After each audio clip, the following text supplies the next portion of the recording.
Want to hear a truly frightening paragraph? Try this one on for size. Donald Trump and his allies have begun mapping out specific plans for using the federal government to punish critics and opponents should he win a second term, with the former president naming individuals he wants to investigate or prosecute, and his associates drafting plans to potentially invoke the Insurrection Act on his first day in office to allow him to deploy the military against civil demonstrations. That's the lead of a story that ran in the Washington Post in early November that was headlined, "Trump and Allies Plot Revenge, Justice Department Control in a Second Term." Now, this should not come as much of a surprise if you've been paying attention. Even as president, Trump openly wondered why his Justice Department wouldn't do more to target those people unfavorably inclined toward him. In the wake of the 2020 election, Trump sought to weaponize the Department of Justice to pursue his false fraud claims. We know this because several Justice Department officials testified under oath that it in fact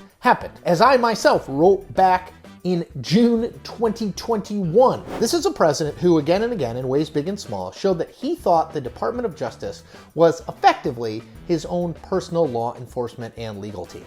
He pressured his attorneys general to do his bidding on his timeline, which often dovetailed almost exactly with his own political fortunes. But here's the thing. It's not just the Justice Department. Trump and his allies are already looking at all government agencies and departments to see how they can consolidate power in the executive branch. The New York Times, in fact, reported on that effort way back in July. Let me quote from it. This is long but important. Donald J. Trump and his allies are planning a sweeping expansion of presidential power over the machinery of government if voters return him to the White House in 2025.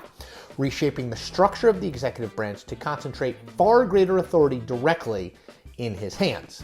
Their plans to centralize more power in the Oval Office stretch far beyond the former president's recent remarks that he would order a criminal investigation into his political rival, President Biden, signaling his intent to end the post-Watergate norm of Justice Department independence from White House political control. The Times story went on to add this: Mr. Trump and his associates have a broader goal: to alter the balance of power by increasing the president's authority over every part of the federal government that now operates by either law or tradition with any measure of independence from political interference by the White House, according to a review of his campaign policy proposals and interviews with people close to him. Now, that's pretty stunning, and a bit of context is helpful here. In the immediate aftermath of Trump's first election, and all the way through his first 2-ish years of his presidency, he made some, emphasis on some, efforts to placate the political normies in his party. He named Reince Priebus, a former Republican National Committee chairman, as his first chief of staff. He put Exxon boss Rex Tillerson at the State Department. He put John Kelly at Homeland Security, H.R. McMaster as the National Security Advisor, and so on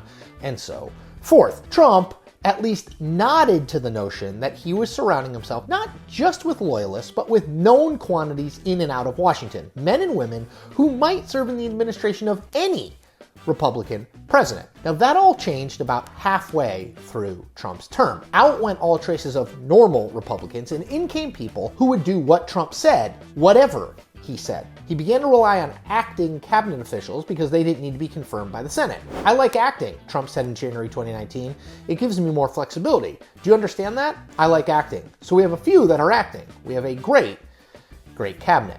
By the end of his term, Trump was trying to install a junior member of the DOJ, Jeffrey Clark, as Attorney General because Clark was willing to put the weight of the department behind Trump's election fraud claims. And how he speaks about a second term, the policies he has proposed to put in place during it, it appears as though Trump would continue right where he left off when he left office at the start of 2021. As the Washington Post put it in an April story, quote, "Where he earlier changed border policies to reduce refugees and people seeking asylum, he's now promising to conduct an unprecedented deportation operation. Where he previously moved to make it easier to fire federal workers, he's now proposing a new civil service exam.